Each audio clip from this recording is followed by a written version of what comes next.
Deuxième épître de Paul aux Corinthiens, chapitre 12. Faut-il se glorifier? Cela n'est pas utile. J'en viendrai néanmoins à des visions et à des révélations du Seigneur. Je connais un homme dans le Christ qui, il y a 14 ans, fut ravi jusqu'au 3e ciel. Si ce fut dans son corps, je ne sais. Si ce fut hors de son corps, je ne sais. Dieu le sait. Et je sais que cet homme, si ce fut dans son corps ou sans son corps, je ne sais, Dieu le sait, fut enlevé dans le paradis, et qu'il a entendu des paroles ineffables qu'il n'est pas permis à un homme de révéler.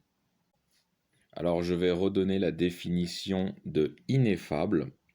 C'est que l'on ne peut pas expliquer par des mots quelque chose qui est indescriptible. Donc pour faire suite au chapitre précédent, Paul révèle ici l'immense privilège que Dieu lui a accordé et dont il peut se glorifier en le transportant dans le paradis des sphères célestes. Je poursuis verset 5. C'est pour cet homme-là que je me glorifierai. Mais pour ce qui est de ma personne, je ne me ferai gloire que de mes faiblesses. Certes, si je voulais me glorifier, je ne serais pas un insensé, car je dirais la vérité. Mais je m'en abstiens, afin que personne ne se fasse de moi une idée supérieure à ce qu'il voit en moi, ou à ce qu'il entend de moi. Et de crainte que l'excellence de ces révélations ne vînt à m'enfler d'orgueil, il m'a été mis une écharde dans ma chair, un ange de Satan pour me souffleter, afin que je ne m'enorgueillisse point. Je fais une parenthèse. Plus le chrétien mûrit spirituellement, et plus il s'aperçoit et se rend compte de son état misérable. Et c'est afin que le chrétien ne s'enorgueillisse pas, mais surtout pour montrer la grâce et la puissance de Dieu. Dieu ayant choisi des hommes, manifestant les qualités les plus misérables dans ce monde, afin d'en faire des rois pour son royaume, aux côtés du Seigneur Jésus-Christ. Je poursuis verset 8.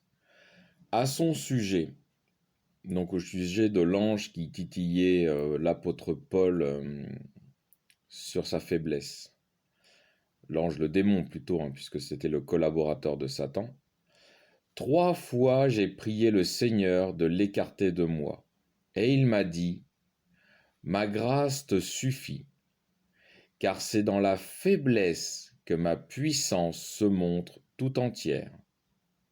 Je préfère donc bien volontiers me glorifier de mes faiblesses, afin que la puissance du Christ habite en moi. C'est pourquoi je me plais dans les faiblesses, dans les opprobres, dans les nécessités, dans les persécutions, dans les détresses, pour le Christ. Car lorsque je suis faible, c'est alors que je suis fort. Faible, quand il dit faible, c'est faible pour ce monde, pour le monde de Satan. Mais fort, c'est fort aux yeux de Dieu, par les qualités qu'il manifeste. Je poursuis verset 11.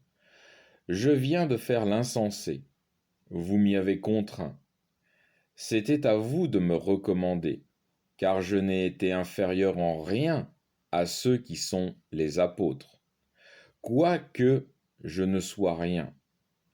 Les preuves de mon apostolat ont paru au milieu de vous par une patience à toute épreuve, par des signes, des prodiges et des miracles. Qu'avez-vous à envier aux autres églises, si ce n'est que je ne vous ai pas été à charge? pardonnez-moi ce tort. Voici que pour la 3e fois, je suis prêt à aller chez vous, et je ne vous serai point à charge. Car ce ne sont pas vos biens que je cherche, c'est vous-même. Ce n'est pas en effet aux enfants à amasser pour leurs parents, mais aux parents pour leurs enfants. Pour moi, bien volontiers, je dépenserai et je me dépenserai moi-même tout entier pour vos âmes. Dussé-je, en vous aimant davantage, être moins aimé de vous? Soit je ne vous ai point été à charge, mais, en homme astucieux, j'ai usé d'artifice pour vous surprendre. Ai-je donc, par quelqu'un de ceux qui je vous ai envoyés, tiré de vous du profit?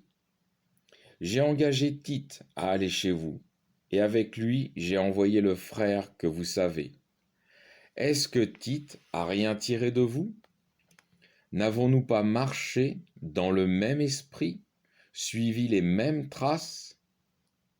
Vous croyez toujours que nous nous justifions auprès de vous. C'est devant Dieu, dans le Christ, que nous parlons. Et tout cela, bien-aimés, nous le disons pour votre édification.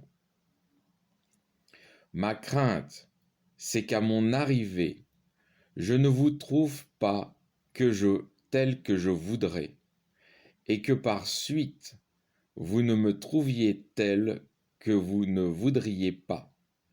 J'ai craint de trouver parmi vous des querelles, des rivalités, des animosités, des contestations, des médisances, des rapports faux, de l'enflure, des troubles. Je crains que, lorsque je serai de retour chez vous, mon Dieu ne m'humilie de nouveau à votre sujet, et que je n'ai à pleurer sur plusieurs pécheurs qui n'auront pas fait pénitence de l'impureté, des fornications et des dissolutions auxquelles ils se sont livrés. Paul craint ici, lors de son retour chez les Corinthiens, de trouver des chrétiens qui ne marchent plus selon le Christ. Et c'est pour lui comme une humiliation, étant celui qui a prêché, donc un peu comme étant leur père spirituel, qui leur a annoncé l'évangile, de voir ces chrétiens ne pas suivre ce qu'il a enseigné. Il considère cela comme une humiliation. Et il craint fort que ces chrétiens qui ne suivent plus le Christ, ou qui le suivent d'une façon désordonnée, ne veuillent se repentir. Fin du chapitre 12.